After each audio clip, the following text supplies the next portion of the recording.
Ready, start. Mr. Speaker, Sir, I welcome this opportunity which has been provided by this Honorable House to discuss this statement which I made the other day before the Honorable members. I welcome this opportunity for two reasons. First, it gives me an opportunity of removing some misgivings which are entertained by the honorable members. At the same time, it will also give me an opportunity to clarify some of the details of this statement which I have made before this house.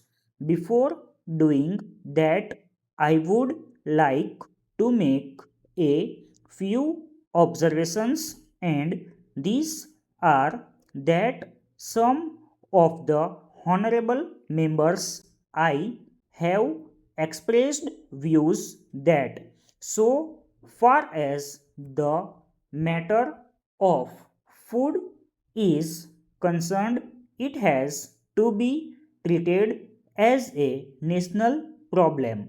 I do agree with those honorable members who gives suggested that so far as this problem is concerned, let us have a national outlook and let us not bring politics into it, and let us try to see how we can overcome the difficulties with which we are faced, how we can make food available to our people at a reasonable price, and how we can help in the increased production of food grains and cereals and other commodities so that we may not have to face this kind of difficulty in the future. Sir, the second thing which I would like to point out is that I think the time has come when we should be clear in our mind that this is not because of preconceived ideas that we had placed a certain policy before this house and before the country last year.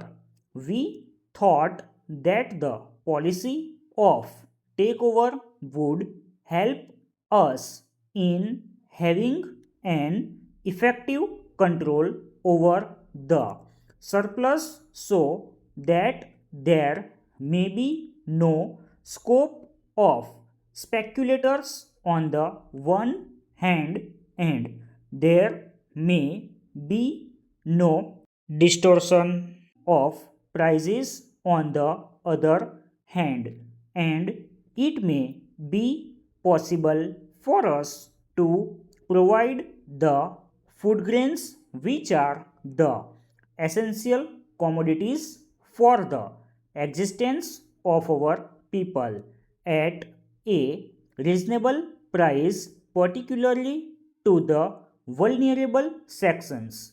That was the main objective or idea underlying this policy. So far as procurement is concerned, that was a procedure in order to implement that particular policy. When some people say that we have reserved our policy or that we have surrendered our policy regarding food grains, I do not agree to such a view. So far as my friend Mr. Misra is concerned, and so far as my friend Mr. Madhu Limye is concerned, they did not expect much good out of the policy which we have enunciated this time, but they have not told us what is the better policy which can serve the objective which we have placed before ourselves, sir. I would like to point out one thing. There is no question of surrender, and there is no question of reversal in our policy. I can reiterate and emphasize that so far as this government and our party are concerned, we accept the socialist path as the proper path for the purpose of development and progress of this country. We are very clear about this.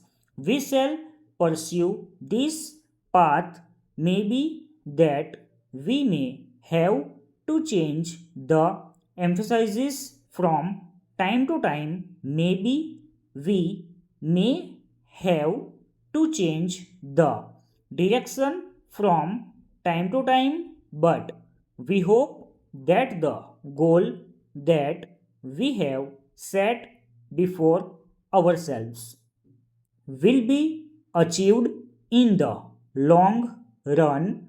Now, the question before us is this: why did the policy which we had placed before the House and was accepted by it was not a success? I can give you a number of reasons for this. One of the main reasons why the policy had failed is this: the very honorable members who are now criticizing us had created such a psychology in the country, and on the basis of which it was not possible for us to obtain food grains from the cultivators, sir. It is not possible for the farmers to earn their livelihood from farming alone, as they do not have the facilities to grow crops throughout the year in every area.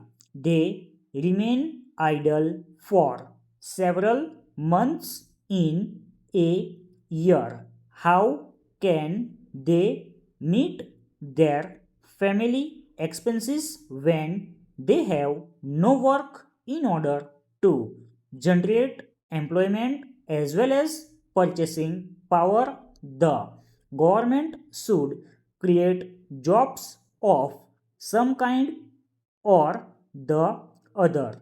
In this connection, I would like to stress on dairy development. If the rural people get facilities like loan to buy good variety of cows and buffaloes, and also some help under the centrally sponsored scheme, they will be able to produce milk and milk products. Therefore, I urge the government of India to pay adequate attention to promote dairy in different parts of the country.